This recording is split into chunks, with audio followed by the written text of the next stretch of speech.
Are we live? Are we live? Can you hear me? Can you see me? There we go. YouTube has caught up, I think. Show me an advert on my own channel. Hello, everyone. If you can hear me, if you can see me, I think we're live now. Thanks for coming. 2,000 subscribers. That is mind-boggling that's where we are. Obviously, I did come back to YouTube with 1,000 subscribers because they've been accumulating for a little while, which in and of itself was a surprise. But another 1,000 of you have decided that I'm worth watching since July. Yeah, thank you. I'm really grateful for that. So I thought today a good idea would be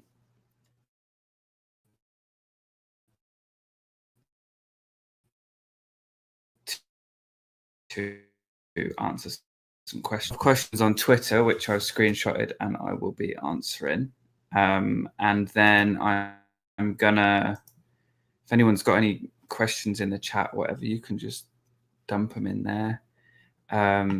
And super chats and that I'll do at the end, and I'll give some special time to do any super chats at the end. But yeah, so I just want to say hi to everybody. This is, by the way, this is really strange. It's the first live stream I've done just me on my own. I'm literally just sitting here talking to a computer and there's people watching me.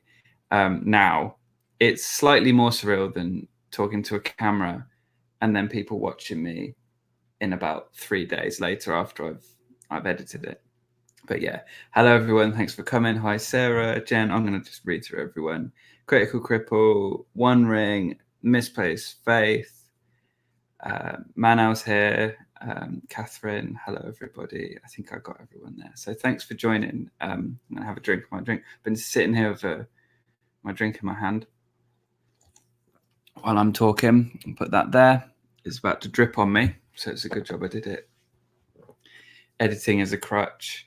I don't know if it's a crutch, because you're going to see why editing's a must, I think, today in this live stream, because there's going to be so much of me just fumbling with what I want to say and attempting to have cohesive thoughts. Thank you for the super chat, Manal. I'm really grateful for that. Right, should we get on to some questions? I've got my phone here. I've got all these questions you've sent. If you have any questions, other questions you want to ask, dump them in the live chat. I shouldn't say dump, should I? Tentatively put them with great love and consideration in the live chat, and I will equally caringly look at them shortly. Thanks, Casey, and welcome. Thanks for joining us.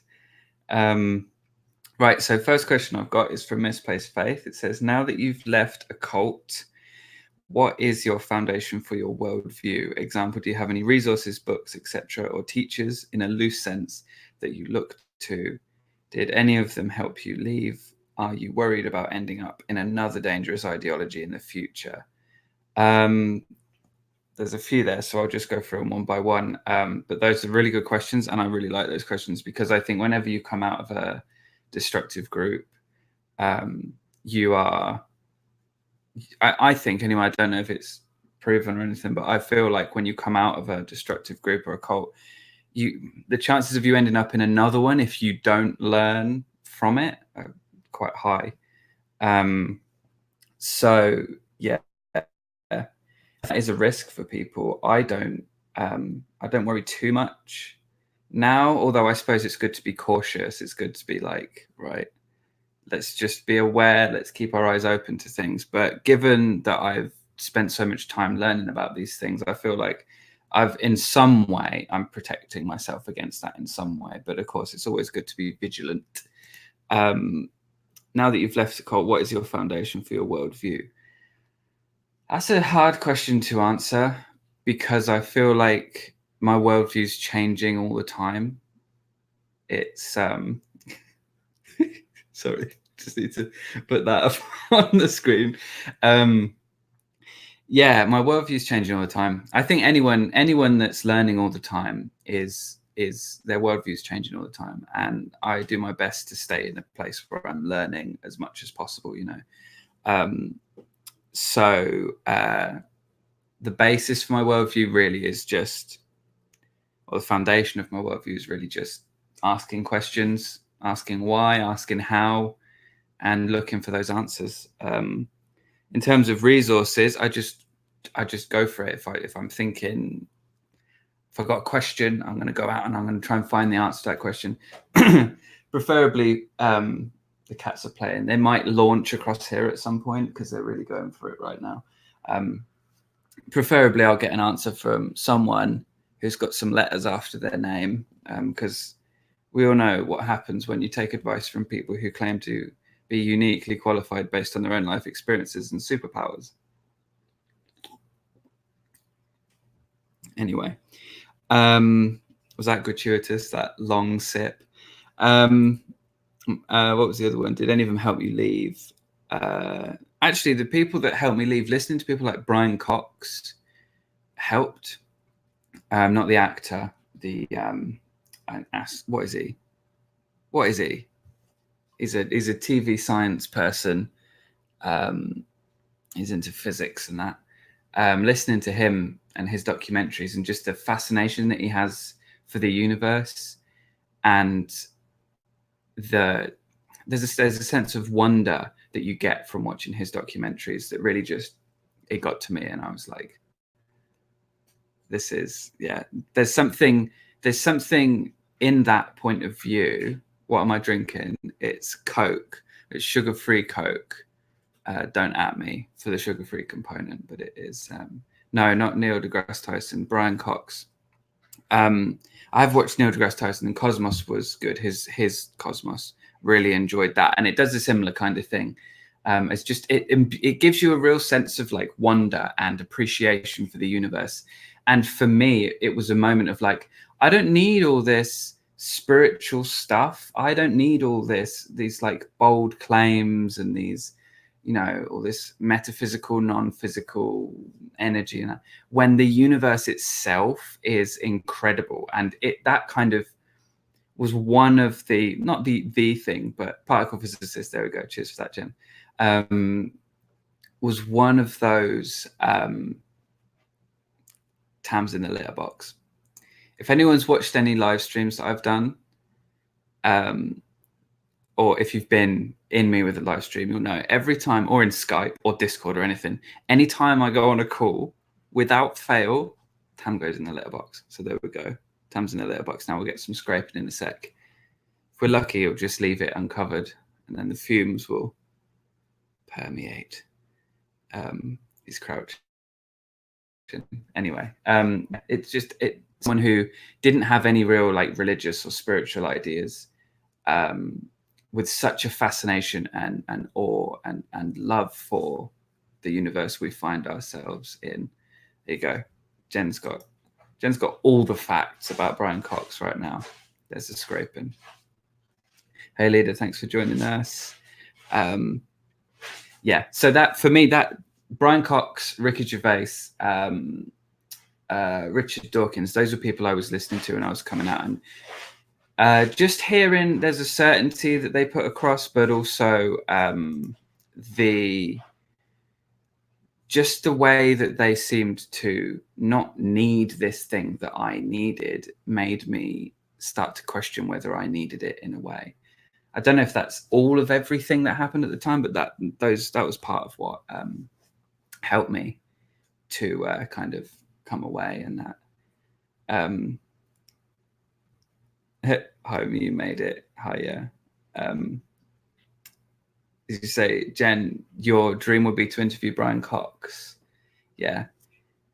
I don't know if you'd need to prompt him, but if you could get him to say billions and billions and billions, that would be amazing. I would show up for that. I'd show up anyway, but I would definitely. Yana asked, what are your 5-year plans and goals, and how will you accomplish them? I think I'm going to answer that in terms of the channel, because my personal life, my goals are kind of changing all the time, and they're up in the air here and there. In terms of the channel, I just love to keep doing what I'm doing. I'd love to keep connecting with just amazing people, you know, creators and so on and so forth, because just being in this community has been an incredible thing, and to be able to meet so many great people has been wonderful. So more of that would be amazing. And yeah, if we can get more subs and have more of these celebration live streams in the next 5 years, that'd be ace as well. I'd love that. I think that, yeah, that I'd like to really see more people understanding undue influence and understanding how cults work and stuff in the next 5 years, if not less, and if not that, then more than that, just at some point. And I'd love to be part of that. I'd love to be part of helping people to become aware of those things. Obviously, I'm no expert, as I'm always super clear about, but it's something I think is really important. So if I can be the gateway, if you like, to that, then that's fantastic. So that for me is, yeah, that would be great in the next 5 years. Man out. I'll always be your first patron. Yes, you will. You will always be my first patron. So there was a question. Mr. Bear sent a question through. Let me just find it. Hello there, sir. What was the cult's attitude to sexual behavior? Right. Well, if I wasn't getting demonetized, it's Tam. All right, Tam. How's it going, mate? You all right? Your nose is wet. Why is your nose wet? Have you been? Oh, here he comes. He's come to wreck everything. Oh, okay.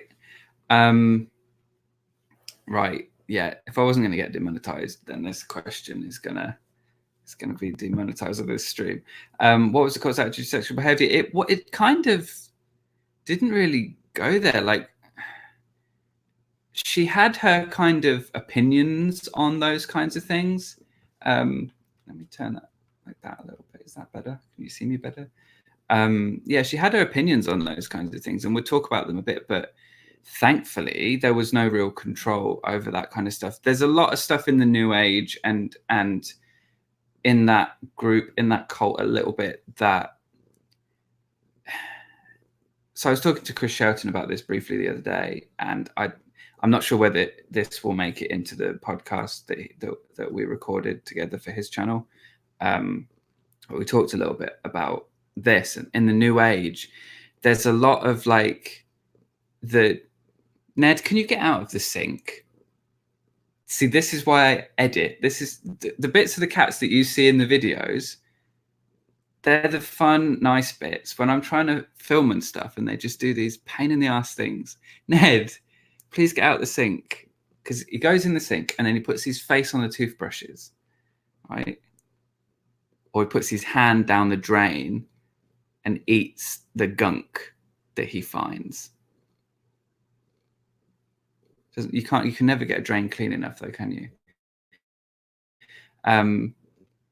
Ned will help. What was I going to say? Where was I? What was I saying? See, I haven't got a person to talk to today who's going to tell me where I was.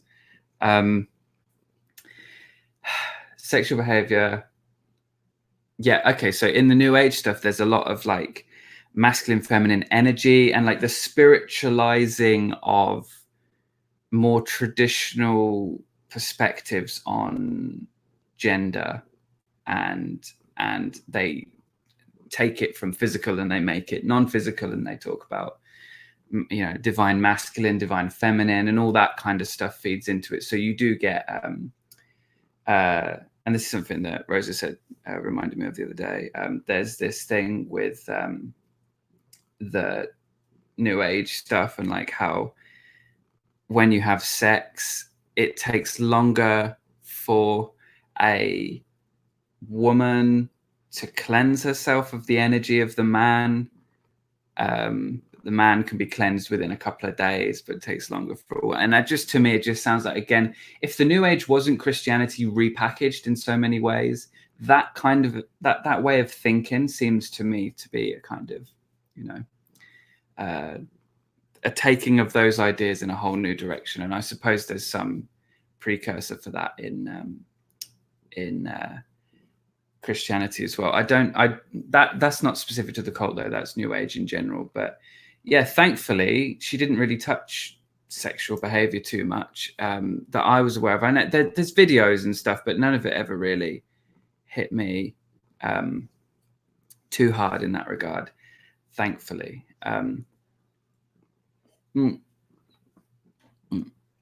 Also, when I was in there, there wasn't too much.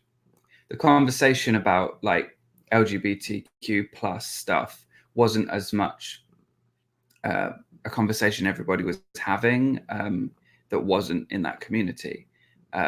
So that stuff wasn't really touched. I think she's talked a bit about that and like trans stuff recently, but there's some things I just think I'm just not going to listen because it's just going to make me angry to hear. So, oh yeah, okay, no, nice one, Yona. So Yona was also a member of the group. I'm not going to put that up on the screen though, Yona, because if there was a chance this video is going to get demonetized, it will go with me putting that comment up on the screen. But apparently, yeah, masturbating was a way to manifest what you want. So you could use the energy of your orgasm to manifest what you want, apparently, according to our former cult leader. So you envision what you want to manifest with the law of attraction, and you think of it in the moment that it all goes off. And yeah, so there is that. It doesn't shut down what it is. It like with everything else, it takes your natural way of doing things, your natural way of seeing things, it hijacks it and it imbues it with another sense of meaning, typically in this particular group. Apparently that's an Aleister Crowley thing. So if anyone is just joining now and you want to ask any questions or whatever, just stick them in the chat and I'll get to them. I've got some that have come from Twitter that I'm going through at the moment. But I'll stop those ones and answer questions in the chat as and when they come. So Novada, what's happening there? Novadia asked on Twitter, what's your favorite type of pizza? That's changed since I've moved to Mexico. It just because of like what's available and what kind of things that you would get and that. But generally, I like as many of the things that I like off of pizza on pizza together. I don't mind olives, but I'm not a massive fan. So typically here, when you order the kind of pizza that I would get, it comes with olives. Oh, by the way, I don't know if you can hear the purring. Tam is laying on me and he's purring. Is super loud right now. So hopefully the right microphone's connected, so you can actually hopefully not hear too much of that.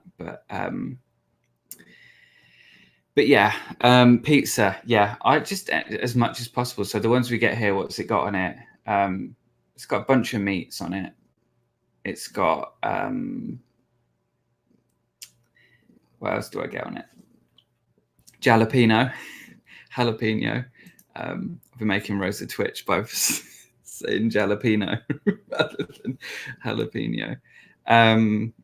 And oh, my computer's made a noise. Yeah, so just all your regular stuff. Pepperoni, pepperoni, beef, if they have little bacon bits on it, whatever. The kind of supreme thing, all your veggies, pepper, like bell pepper. What else am I forgetting? And then recently I have started adding pineapple onto it as well, which I know is incendiary to say that. But I do like pineapple on pizza, and I don't know what the drama's all about. I don't know why it's kicked off all of a sudden.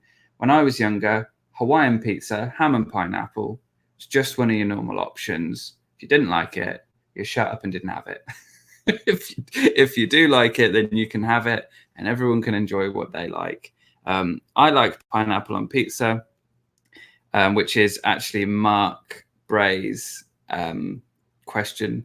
Are you a member of the cult who thinks pineapple belongs on pizza? I don't know if it belongs on pizza, but it's bloody good on pizza. It's nice to have the sweet accent on that. I mentioned Rose a few times. She asked me some questions on Twitter as well. When are you going to expose Ned's cult? Ned, if you aren't... sorry, Catherine. That, I don't know if I would even try that on my pizza. Pear, fig, and feta. Feta I could get because it's cheese and like cheese is fine. Pear, I'm not that keen on anyway. It's like weird soft apple, but like too sweet. And fig, I feel like it's like fruit's poo. Although I did used to like fig rolls a bit. But so figs, one of those kinds of, oh, hang on, Stuttering Chris has dropped in to say hi and congrats. Thank you, Chris. There's Ned. Thanks, Chris. Hi and bye. Also, Chris said, I'm not going to try and pronounce that, but a kind of spicy relish in the Chicago area pizza sounds quite... I'd be up for trying that. Pear, fig, and feta.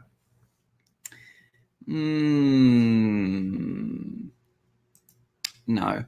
Fig rolls are a weird one because it's like mince pies as well. Then if you're not from the UK, you may not be that familiar with mince pies. I suppose other people have them as well. But Ned, please don't look for trouble. Just go to sleep.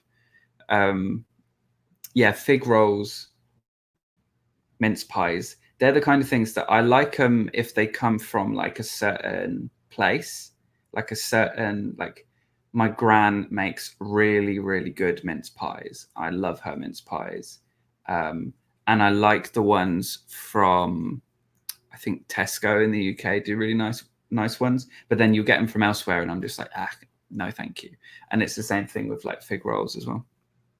Also, I appear to be one of those people who coriander or cilantro just tastes like soap for me. Just don't like it. Do not want. When am I going to expose Ned's cult? I'm working on a video exposing Ned's cult. What's been really difficult is unraveling his influence. It seems to be a form of subtle tyranny. He rules with an iron claw. Why do you think only famous, rich, or royals incarnate, but never people like Pepe? Hashtag never Pepe. I think we all know the answer to that one. If they're not a special person reincarnated, then they're not quite as special as they want to be, are they? How do you describe your former cult in 3 words? I don't know. I think a trip, if that's one word, it is a trip. It's strange, isn't it? The whole thing. And it seems to be just like everyone gather around and worship the leader. Everyone just, but in like not in like a you're so powerful way, although people do believe she's got powers. Not in like a you're so clever way, although people do think she's clever, just because they want to be like, in like a really superficial way almost, it seems.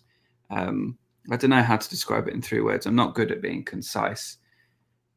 I was going to ask, is it belabor the point or labor the point? Whatever the right one is, I do that too much. One Ring sent a question. To piggyback on the food questions, what's your favorite non-British sweet? That's a good question. So over here in Mexico, they do have these things called pingüinos, which are like, translates to penguins, I think. I just call them penguins. And hang on, if I missed some stuff in the chat. So I'll answer the sweets thing. So yeah, pingüinos they're like chocolate cake with like icing on the top and like cream in the middle, and they're lush. They're just lush. I'm not gonna get back into the pineapple business in this chat. I'm just gonna leave it as is and let that dissolve. I'll let entropy play its part. But yeah, penguins are good. I do like them, although I don't eat them that much because I have a problem in general where if I'm with Coke at the moment, I'm trying to minimize my drink. I've got an extra can here I'm going to get into soon.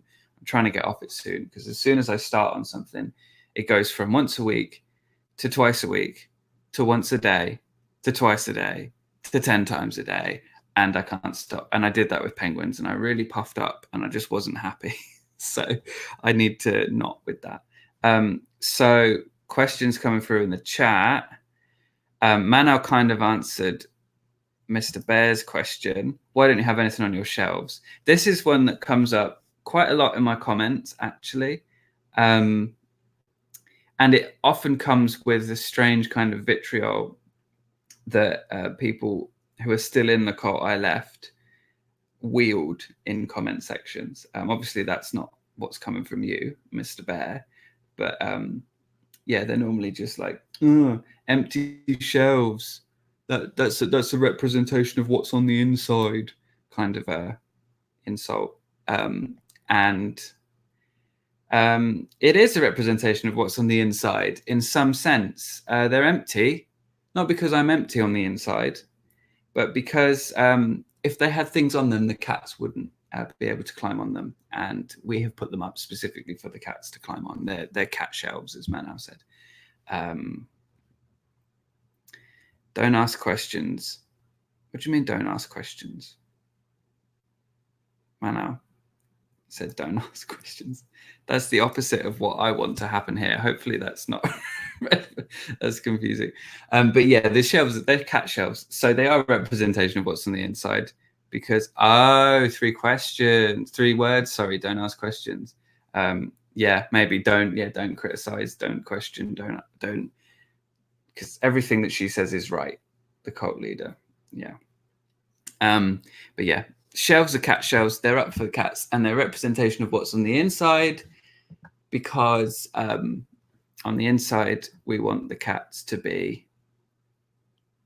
feel like they can explore the space and feel comfortable and be happy and have lots of vertical space to appreciate.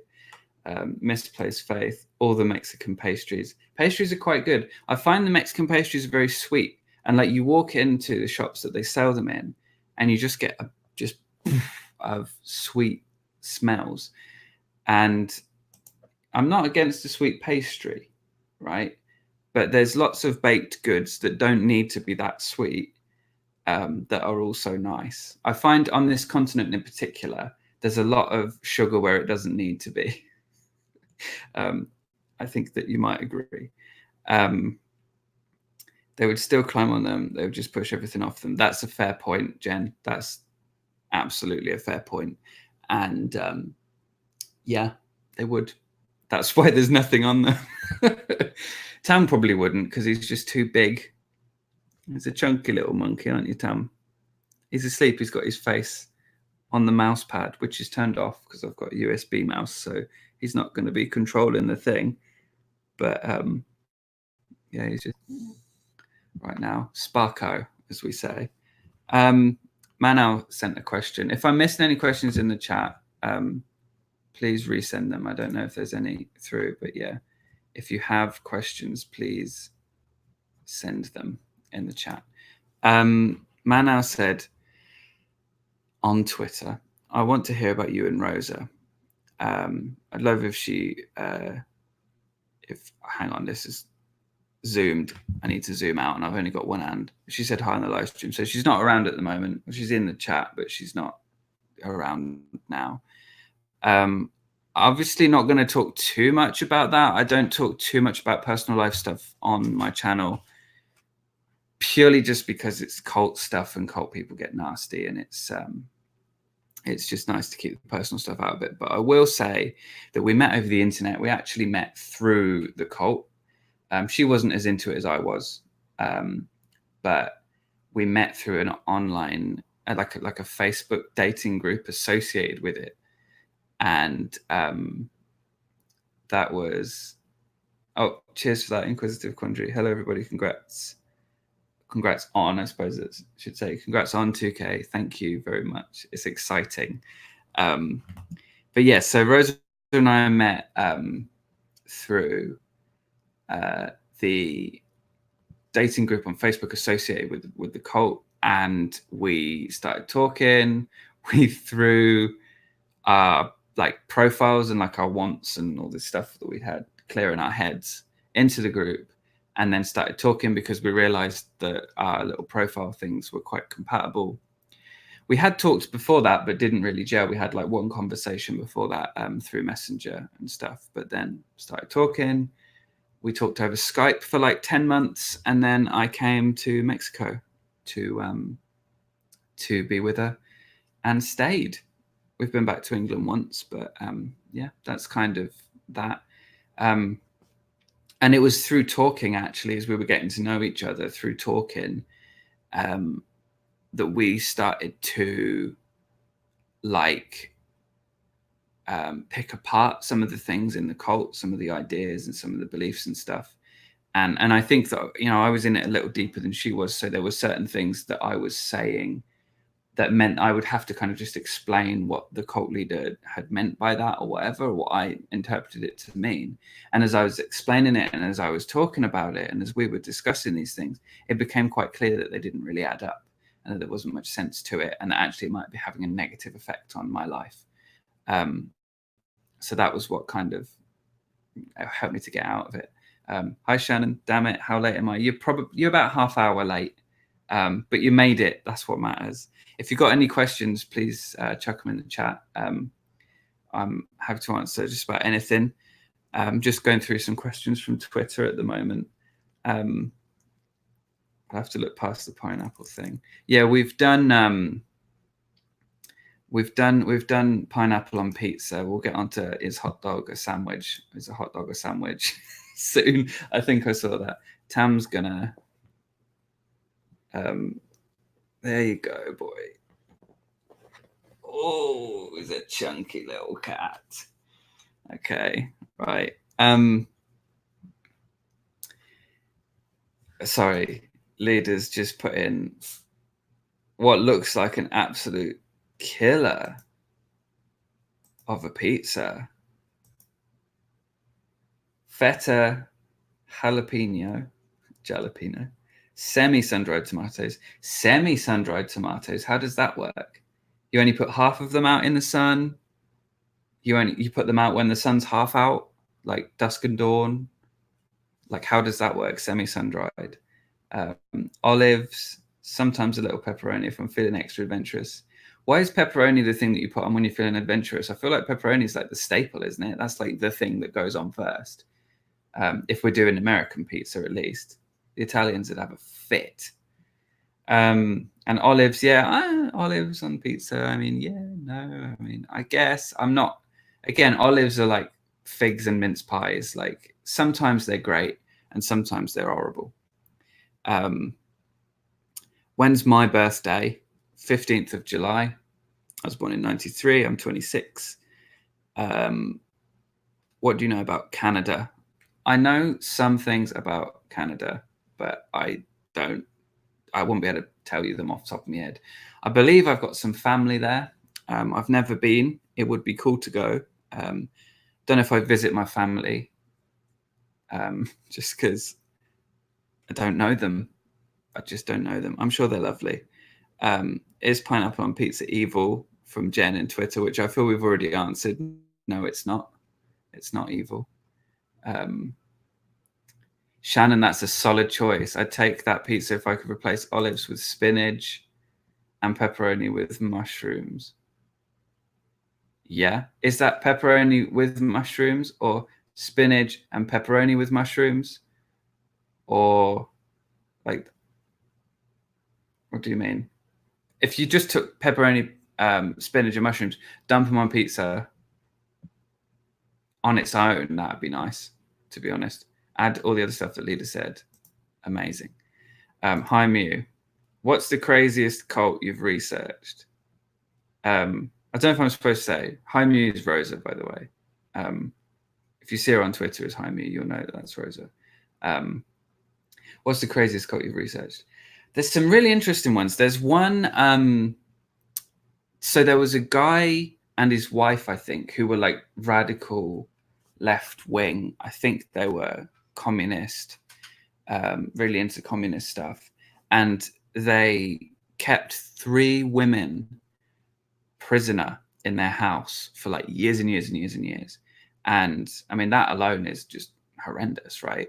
And then also, this guy had used through like had taught them that if they did anything wrong, anything bad, then he would use some weapon that he had, which he called Jackie, which I believe Jackie's like an acronym for like, was it Jehovah, Allah, Christ, Krishna, whatever the I and the E is, I can't remember. And so there was this, so the guy, while we're on pizza, actually, the pizza ties into this a little bit. There's a guy, so their house was just, it's like a terrace house in the street, and in the UK. So with terrace houses and that, they all look the same. It's hard to know one from another. Someone along that street had ordered pizza. They delivered the pizza or tried to deliver the pizza to the wrong house, knocked on this guy's door.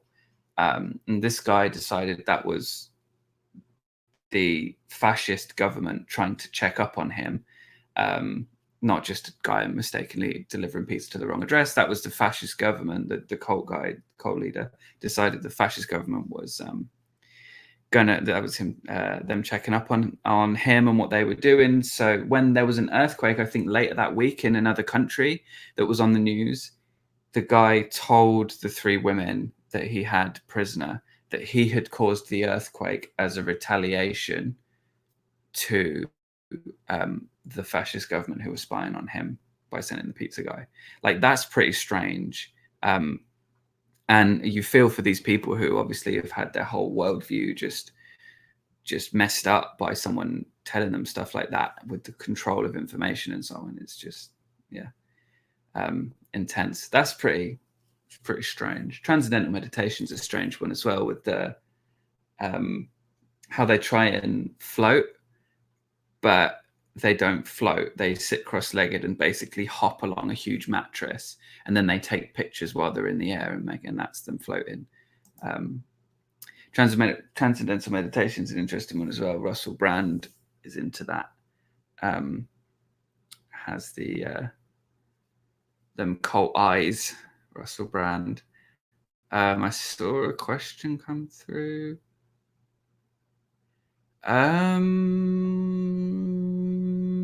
Okay, yeah, there's one there, Mr. Bear again. Have you ever thought about starting your own cult? That's an interesting question. I don't know that anyone. Well, okay, so some people do think about starting their own cults. Very few people join cults knowingly. Very few people start cults knowingly. I know, like L. Ron Hubbard. I believe there was a quote about him saying like, the way to make money or whatever is to start your own religion or something like that. And lots of cult leaders do admire him. So there was a point when I was very much under the influence of my former cult leader, very much thinking I had all the answers and understood the nature of the universe, when I decided, despite my life being in ruins, more or less in ruins, in a pretty bad state. And I talked to Chris Shelton about this a bit this week again. Podcast going up on his channel talking about all this stuff soon, which goes into detail on my story. But I did skip over this bit, so here's an exclusive. I'm just saying things. It's not an exclusive. I've talked about this before. I at one point decided to promote myself from life coach because I decided I needed to be. I was a life coach and had the authority and knowledge to be a life coach, to promote myself from that to spiritual teacher. I must have been 22, maybe 21 at the time. No, 21 at the time. So 21-year-old attempting to be a spiritual teacher. I don't think that anyone at 21 really knows enough to be a spiritual teacher. I don't know that anyone knows enough to be a spiritual teacher, but at 21 I definitely didn't know enough to be a spiritual teacher. And that's the debate whether spiritual teacher is something that anyone should be anyway, really. And yeah, so in a sense, I guess I tried to start my own cult, but it was never trying to start your own cult. It was always, I thought I knew something. I thought I could help. And when I realized that the cult leaders' ideas were actually not necessarily cohesive, and also realized that she was using them for her own ends, to get what she wanted out of people, to be right, and so on and so forth, I started to make my own videos. And that's kind of how the channel that we're on now started, actually, was me doing that. So I didn't try to start my own cult, but I did try to be a spiritual teacher, which I'm glad it didn't take off, because it's possible that if it did, it would have been quite difficult for me to step away from it enough to actually realize that maybe I wasn't doing the right thing there. Because it's difficult when you're in a situation like that, when you're committed to something. It's hard to take a step back and say, am I wrong about this? And I think that having grown a little bit since then, it's easier to take a step back and say, am I wrong about this? And I think it's kind of important sometimes to take a step back and say, am I wrong about this? Just to check that maybe you are on the right path with stuff.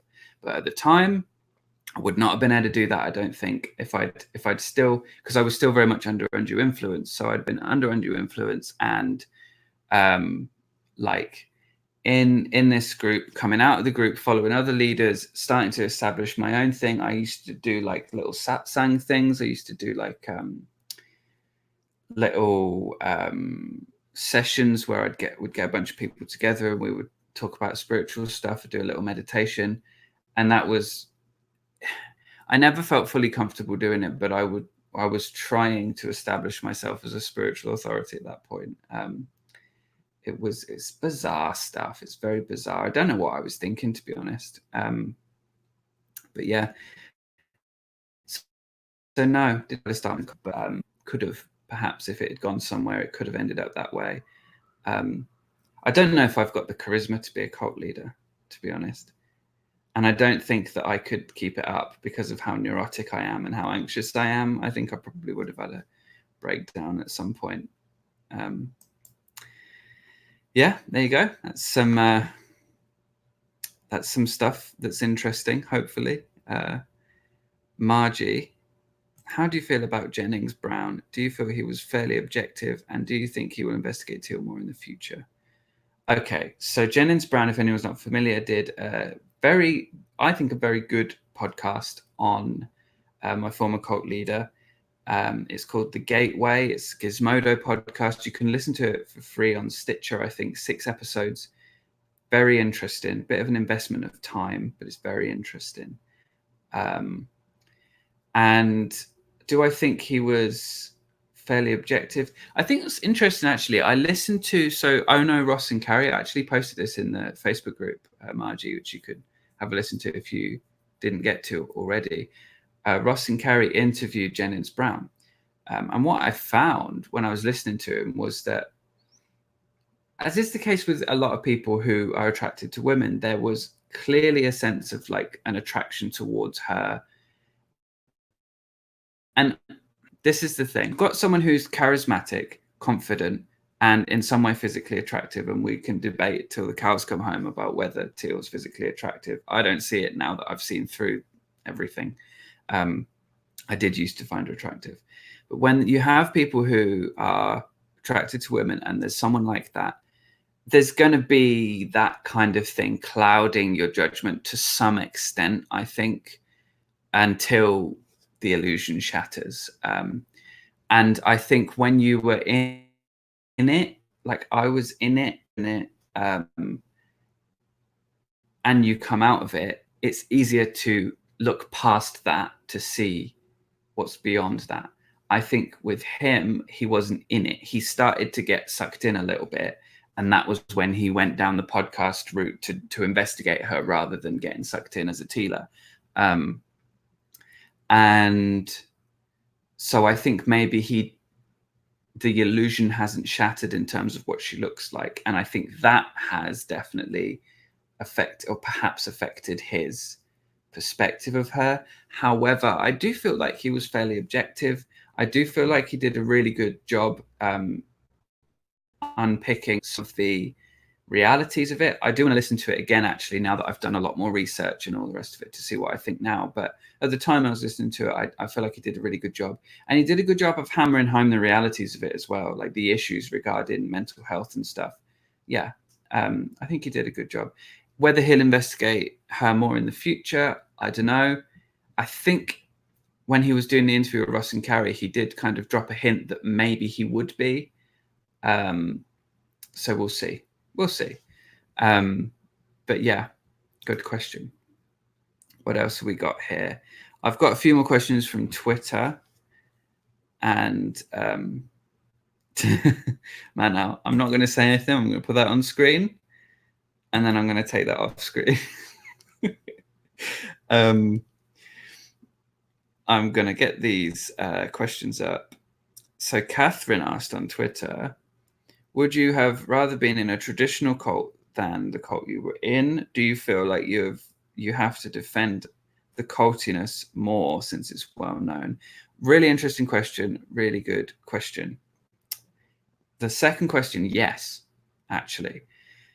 Because it's not well known, because the way that it fulfills the BITE model is different, because so much of the influence of the leader and so much of the dynamic is online, means that if you don't know what you're looking for, you will possibly miss it. And you might just see her as someone who's just a leader saying things that are wrong, who's a bit of a woo person, like a bit of a Deepak Chopra or whatever. Chopra. Never know how to pronounce that. Yeah.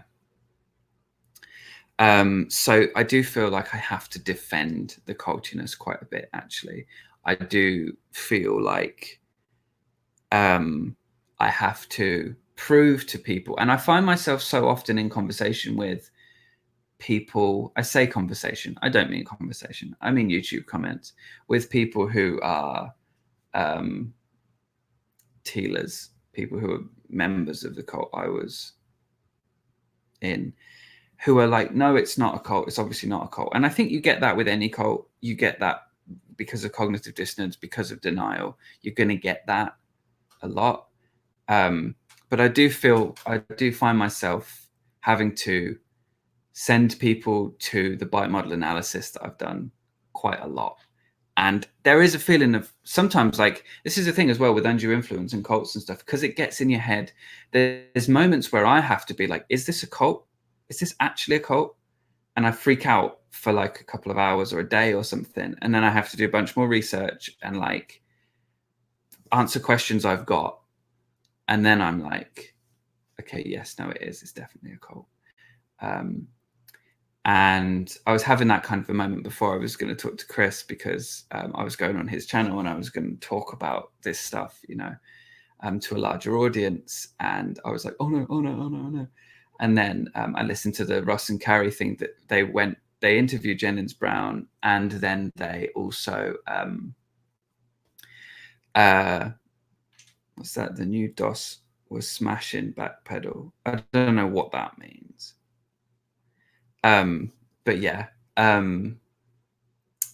lost my train of thought. This is the problem with chat, right? I want to talk to you guys, but I also want to keep my train of thought and like answer these questions, and like, oh, my head keeps going. So, what was I saying? I don't know. Someone remind me what I was saying. If I come back to it, I'll come back to it. Sun-dried tomatoes, semi-sun-dried tomatoes are a bit juicier. Pizza places default. Okay, that's cool. That sounds good then. That still doesn't answer my question on how they were made. I don't know. Yeah, I feel that, Shannon. It's so distracting to have so much going on. And as well, because it's just me here now, and I'm not able to like say, hey, what was I saying to the other person I was talking to? I have to rely on my own short-term memory, which is not what it once was. Not what it once was back in the day when life was black and white. Does anyone else get that? You think about the past, you think it's in black and white. And then there's like 20 years that were like sepia tone. And now we've got color. Whenever my grandparents tell me about their lives when they were younger, I'm like, black and white, wasn't it? Catherine, thank you for answering my question. I really appreciate your answer. It must be difficult to deal with in the world very, very well-known cults. Yes, it is. It's strange because I think that, so that was what I was saying, wasn't it? You kind of that's kind of the thing with this, is that because it gets in your head, because it convinces you that it's right, that it's the answer, that when you get out of it and you start to think more critically and start to question it and stuff, it can be hard to see it for what it is. It can be hard to see the bad bits and to see some of the things that it did or was for what they are, and which is in reality quite damaging. I'm also the kind of person who gets used to things and just kind of like, put me in a shoe for long enough and I'm fine in that shoe,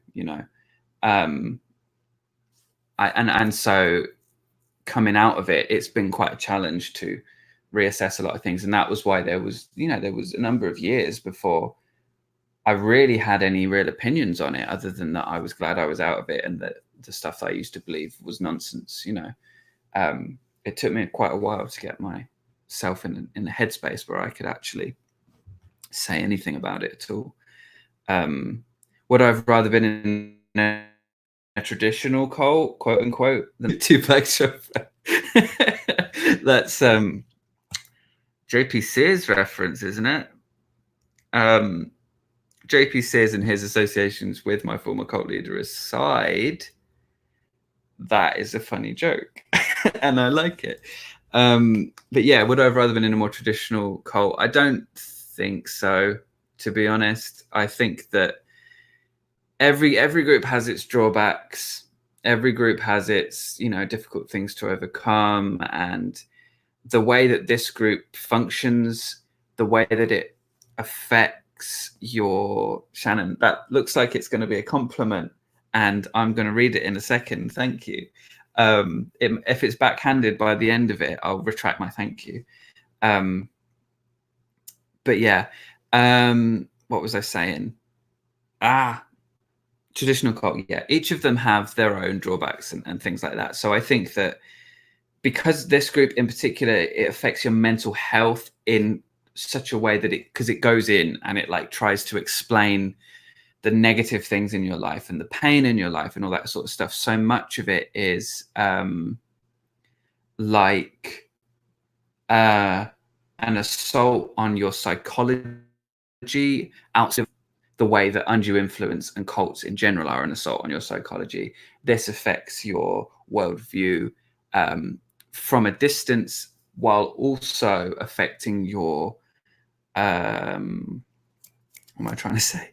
Affecting your relationship with yourself in a way that psychology does, but also but like turning that in on itself and turning your own relationship with yourself back on itself, so that, like, through shadow work and the completion process and things like that, when done right by a trained professional, by someone who knows what they're doing, could potentially be quite good. But when they're done by someone who doesn't know what they're doing, when you're so I was laughing there at you must mean demons. So if you can hear the house phones ringing in the background, I won't be answering that. I'm busy. Not that I answer it at any point ever anyway. Yeah, the way that this group works, the way that the cult works, is it targets your psychology. It gets you to repurpose negative experiences, inflate negative or potentially benign experiences into quite negative experiences, gets you to go through your trauma and drag that up and live with that on your sleeve, basically, in a lot of cases. At least, you know, this is, I'm just saying, in my experience, and I want to be clear about that, based on what I've seen in my experience, that's the case, because I need to be clear about that. And I want everyone to do their own research, make their own critical evaluations of this and decide for themselves, because that's so important with groups like this. Yeah, because of the nature of it, it has left me with a lot to deal with. But thankfully, I grew up on kind of self-helpy stuff. So though there are some negative aspects to that, I've always been relatively good at asking good questions. So although I didn't ask enough good questions when I was in this group and getting into this group, I have in some way had that, the unpicking of that paved for me quite easily. Although I definitely do need some therapy at some point. And I've talked a little bit about the potentially negative effects of this group in particular on actually seeking therapy afterwards, because it does make use of some therapy things in a kind of roundabout negative way. That means that actually it could stop people from getting proper help when they leave. And I found myself, and I mentioned this when I talked to Chris the other day, I found myself learning about CBT, realizing, which is cognitive behavioral therapy for anyone who's not familiar with that, realizing how there's some commonalities, that there are some commonalities between CBT and shadow work, in the downward arrow questioning. And it freaked me out. I was like, oh no, now I can't have CBT for a moment. Like, there was a real reaction of like, don't take me back there. Don't take me back to this terrible emotional place that I was in, terrible place with regards to my mental health that I was in while I was involved with the whole thing. And that's not to say that I won't be getting therapy and that CBT is bad or that I won't be using it, because it seems like that might be the way to go. But that initial shock may be enough to turn some people off. So there's so much stuff with this that means that it's a lot to deal with. But would I've rather been in a more traditional cult than this one? I don't know that I would, for so many reasons, not least of which that there are very few ex-members speaking out about this kind of stuff. And as someone who has experienced some of it myself and has done some of the research, I think that it's, I find myself in a position where I might be able to help some people. So for that, I'm grateful. So no, long answer. But yeah, so people are saying things in the chats. Let me respond to these, then I'll get through a few more questions. We are getting towards an hour now, and I don't want to run too far over an hour. So I'm going to try and get through these questions fairly quickly without droning on too much. And if anyone has any super chats or anything that I've missed or whatever, then you want to send them through, I'll get to them at the end. I don't know that there have been any that I've missed. Manau sent one at the beginning. Okay, so Shannon said, Andy has such a wonderful way of unpacking his observations of how people operate in a very informed, articulate, engaging, and understandable way. I love it. Thank you, Shannon. That's lovely. I'm going to frame that and put it on the wall. I appreciate that. And I'm really glad that my way of talking about these things is something that people can relate to and appreciate, because, you know, that's what I want, really. A lot of this stuff, you have to know so much about it already to learn about it. Although experts on it do a great job of articulating it. Yeah, there's a lot to learn. There's a lot to look into. There's a lot to make sense of. So my hope is that I'm able to translate that into something that's a little bit more bite-sized and that people can take it and then do more research, you know. Mr. Bear, when did the black nail polish start and why? It started during my emo phase, and then it tapered off towards my stoner phase, and it has recently made a comeback. It's me expressing myself in a way that's not necessarily conventional for someone who also has facial hair, if you can call this facial hair. Yeah, it's gender expression, really, is what it is. And why?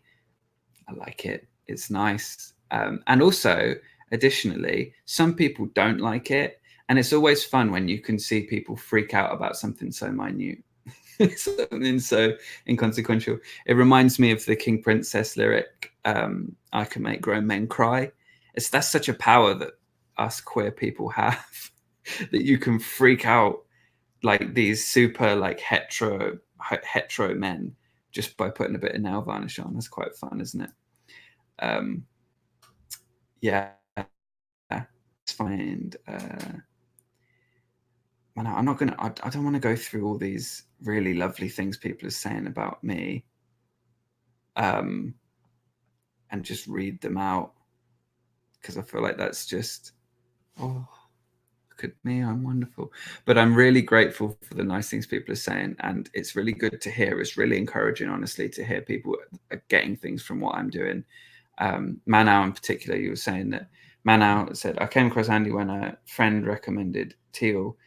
That's why I'm so grateful for his videos. I wasn't in a good place at the time and it could have caused so much harm. And honestly, you're not the only person that said that. And I'm really grateful that when people have typed in her name, they've been able to find my channel and my stuff instead and stop them going down a path that I went down when I was in a bad place. And so many other people have been down, you know.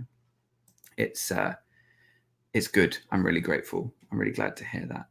Delivery of a message is only useful when it can be received and is good in that type of transmission without condescension. Thank you, Shannon. Did I ever listen to My Chemical Romance? I did listen to My Chemical Romance a little bit. I was more into the Used, and I know that Gerard Way and Burt McCracken were friends. I don't know if they still are, but they were. So I did listen to a bit. I was never super into My Chemical Romance. It was more the Used for me out of the two. And yeah, that in my emo phase. But yeah, no, still emo at heart. I do go back to the old emo stuff occasionally, but music wise now I'm much more into like I'm not going to sit here and list things. I'll tell you a few things. Bon Iver for me is like right up there. I have been enjoying a bit of Billie Eilish lately on your recommendation, Manau, and very much enjoyed it. I listened to a new song today. It made me well up. Shanika, you had to read the guy's cesspool of a Twitter account. Who are we talking about here? What have I missed? But yeah, anyway. Bon Iver. Phoebe Bridgers is an incredible songwriter. Highly recommend. Snail Mail, not for everyone, but when you get into it, incredible. And I feel like it's the future of rock music, if I'm honest. Clairo, these kinds of people. I've probably missed Tessa Violet. I've really enjoyed Tessa Violet's new album. I was listening to that this morning. But yeah, let me get through some more questions because we're getting on a bit now, aren't we? Rebecca K, Curious Atheist. Any book or documentary recommendations? Also, I really want to see a video about your kitties. Kitties! Okay, any book or documentary recommendations? So I've got on the Bite Model Analysis site, which I'll link in the description. It's in basically all my video descriptions. And there's a bunch of stuff on there that I've been compiling to do with cults. Also, more specific to my former cult, my Facebook group. If you join my Facebook group, Post Cult Debrief, which again is typically listed, I think it's in the description here. There's a document with links to groups that the Facebook group is concerned about and is worried is a cult, or in some cases are cults. And on there, I've got some resources to do with my former cult and other cults as well that we've kind of put together. In that regard, in terms of reading and books and documentaries and stuff, there's a lot of really cool stuff to do with cults. Starter level stuff, you can look at like Netflix's documentary series where they did one episode on cults called Explained. It's worth a watch. But in general, just people like Stephen Hassan, Robert J. Lifton, Margaret Singer, those people do great stuff. At the moment, a book I'm listening to, because I don't really read, I tend to listen more. I'm listening to The Body Keeps the Score, which is a book about trauma. And I started it yesterday, and within half an hour, I was like sobbing listening to it because it's so sad. These things these people have been through. It's like I really empathized with them. Some of the horrible things people have been through and then done because of the pain they felt and stuff. But it's also really interesting to see and to hear about how trauma affects people and the different ways that people deal with trauma, the different things that people go through, that they reach a level of trauma and PTSD through, because it's not just going to war. Trauma is so much more widespread and can come about in so many different ways. So yeah, that book, When the Body what's it called? The Body Keeps the Score, is really good. Highly recommend that. I haven't finished it yet, but so far it's quite the read, or the listen in my case. Mark Brown, because I said drop your questions in the comments. Mark Bray said, I dropped it from a great height so you'd hear the thud. What? You didn't hear it? Okay. Have you and any other ex-cult members considered creating a formal de-radicalization program to help deprogram other members? Stephen Hassan has developed the strategic, I'm going to get this wrong, strategic interactive approach, I believe. And he works with people to do kind of a formal de-radicalization program. It's more a formal, I don't want to use the word deprogramming, because deprogramming is quite a loaded term because of its history. But they help people get out of undue influence and regain themselves and reconnect with themselves and stuff. And Stephen Hassan's a former cult member. So in answer, yes, there are people doing that. I don't know that I'm necessarily the right person to do that, because I don't have the knowledge, training, or anything like that. But I'd like to study more, and maybe at some point I could get involved with something like that. Would be amazing. One Ring, favorite book, author. So fiction, I don't read a lot, as I said, but fiction, one book series that I just love, and I read when I was younger, and it has stayed with me, and it's, oh, I've got to move my legs. You're on my legs, by the way. Oh, there we go. I've got cinema legs. Favorite book author, Michelle Paver, Chronicles of Ancient Darkness, the Wolf Brother series, Wolf Brother and the other books, just beautifully. I think they like young adult fiction, because I did read them when I was younger, but I just love them. They're just nice to go away to a different world, and the troubles and realities of a different kind of people living in a different world. Lovely. Dark Tower series by Stephen King. I've not really read much Stephen King. Just never really got into it. I've seen some things that he's written, I think, like that have been adapted for TV and stuff. But yeah. Are there any bad movies you watch that you unironically enjoy? I don't know. I find it really hard to unironically enjoy bad things. I hate watch bad things sometimes. So there's one thing. No, okay, so there is one thing. It's not a movie, it's TV. The 100. I genuinely enjoy it, but not for the reasons that I think it was created for. It's so frustrating to watch characters make terrible choices so consistently, and for some reason they're always, if you've seen this show you might know what I mean, but they're always about the main character, or one of the main characters, Clark. They're always like, oh, Clark, you're the best thing, you've saved everyone, you're so wonderful, you're so virtuous. And I'm like, no, this is a selfish person who has made nothing but terrible choices almost consistently throughout the show. And yeah, so I'm watching it and I'm like, these characters who are making terrible choices. And I watch it. I don't know if anything new's come out since we watched it, but it's not bad. At first, the acting was iffy, but they've definitely got better throughout. And it's not terrible. I'm not blaming the actors. The way it's written, and I think that's a problem with CW shows in general. Pretty Little Liars I watched. I like that kind of thing. Pretty Little Liars, Gossip Girl, I've enjoyed. Pretty Little Liars, Very Horrible Death. If you're watching something and it does secret family, secret twin kind of stuff, you know they've run out of ideas. I see like, oh, turns out they were twins all along, whatever. It's like, we've done that now. Star Wars did that, and that was a surprise. I wasn't even born when that was a surprise. We've now got to the point where we're doing Secret Twin, and I'm like, bored. Sorry. Come. I have high standards for media.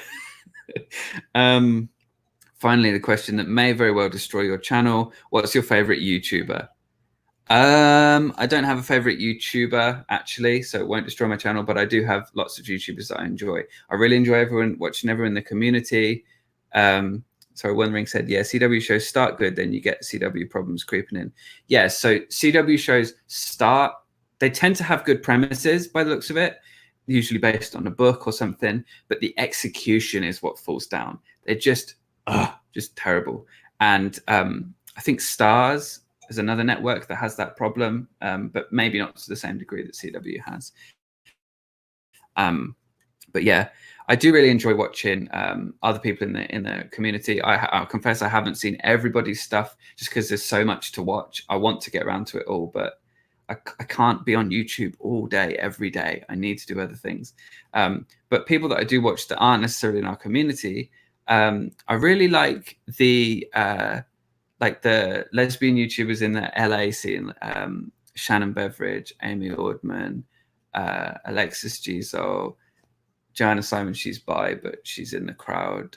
Cami, I'm probably going to miss some people out, but I like watching them. They all there's a little bit of drama between them, and they like to. And then Rose and Rosie in the UK, obviously, kind of linked into them as well. There's like drama and intertextuality and fun, but it's never anything too serious. It's always light-hearted. I do enjoy them. And Elena Joy, I was watching her just before we came on, actually. She's a brilliant creator, and her and a few friends do 2.5 Gays. She's bi and the other two are gay, and they do 2.5 Gays, and they talk about some silly things and some realistic, important things. Hi, mute. I detest Clark. Yeah. That's the right response. But yeah, those guys, I really like watching them. Elena and all the lesbian YouTubers in LA and stuff. I watch them more leisurely. Also, Hello Future Me, I've been watching a lot recently as well, like to do with the world building and appraisal of Avatar: The Last Airbender and Avatar Korra sort of series and stuff. I really enjoy that stuff. Yeah, that's kind of my answer to that one. Is hot dog a sandwich? That's the real channel breaker. I don't know if you can hear my belly making noises at the moment. It's really going for it. I don't think I'm qualified to answer the question, is hot dog a sandwich? I feel like it could be a sandwich, but it could also not be a sandwich. Pretty Little Liars made me feel used. That is how it feels, isn't it, at the end? So we were watching it together, and at the end, yeah, it's a steep drop off in quality with that show. Yeah, is hot dog a sandwich? I don't know if I can answer that. Unholy Sarah, how did you get to be so good at Minecraft? So yeah, Sarah and a bunch of us, we play Minecraft together, and I don't know that I'm so good, but I've definitely watched a lot of YouTube videos on Minecraft to develop my skills and to make things I'm happy with having made. I'm not going to spoil it, Manau. You need to watch it and be disappointed like all the rest of us, okay? And I think I've run out of Twitter questions. So if anyone else has any questions that they want to send through, hot dog, what? Confusing. Oh, okay. Hit dogs. Hot dogs are Schrodinger's sandwich, both a sandwich and not a sandwich at the same time. Yeah. If you open the sandwich, you'll find out that it's not actually meat inside as well, which is always an interesting a part of the Schrodinger's equation, whatever that is. I'm just using words. I don't know what they mean now. My brain has become mush from talking to a screen for an hour and 15 minutes. Don't Google it. That's cheating. Don't Google it. Watch the show like everybody else. So yeah, if anyone has any other questions you want to send over, you go ahead and do that now. I'll answer them and then I will jump off. I do want to say a massive thank you to all of these 2K subscribers. Just thank you, everybody.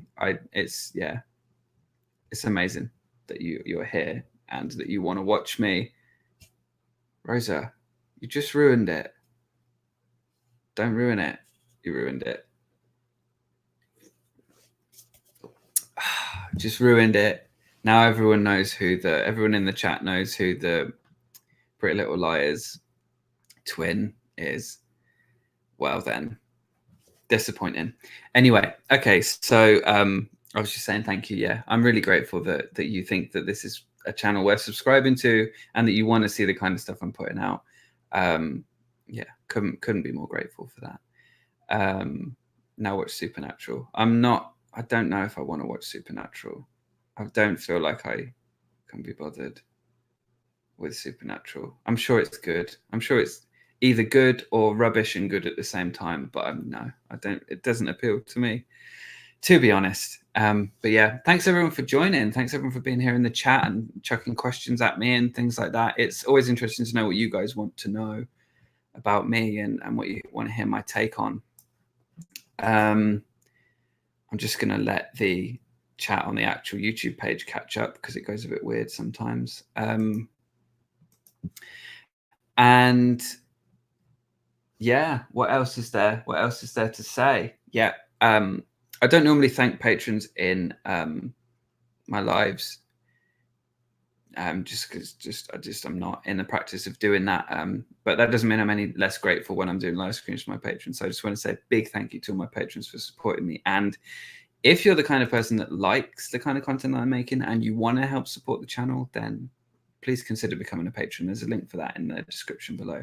And I think Nightbot has been sending that out, or sent that out at least once throughout this chat as well.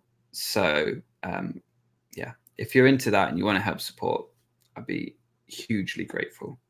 Otherwise, yeah, don't forget to like the stream if you haven't already. And I think, unless I've missed anything, and I hope I haven't missed anything, I've answered all the questions. All of the questions in the world. Yeah. Okay. So thank you again, everybody, for joining. And I think that's it. I think I'll see you in the next one. Yeah. Okie doke. I don't know how to say bye to these things because I normally just say that and then I'll just get up and I'll cut the video together later. So yeah. Thanks for watching and I'll see you in the next one.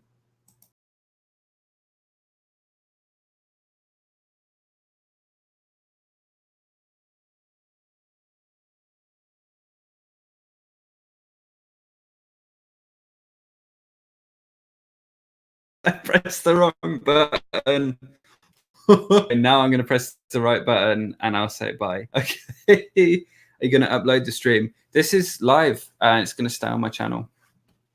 So yeah, thank you again and I'll see you in the next one.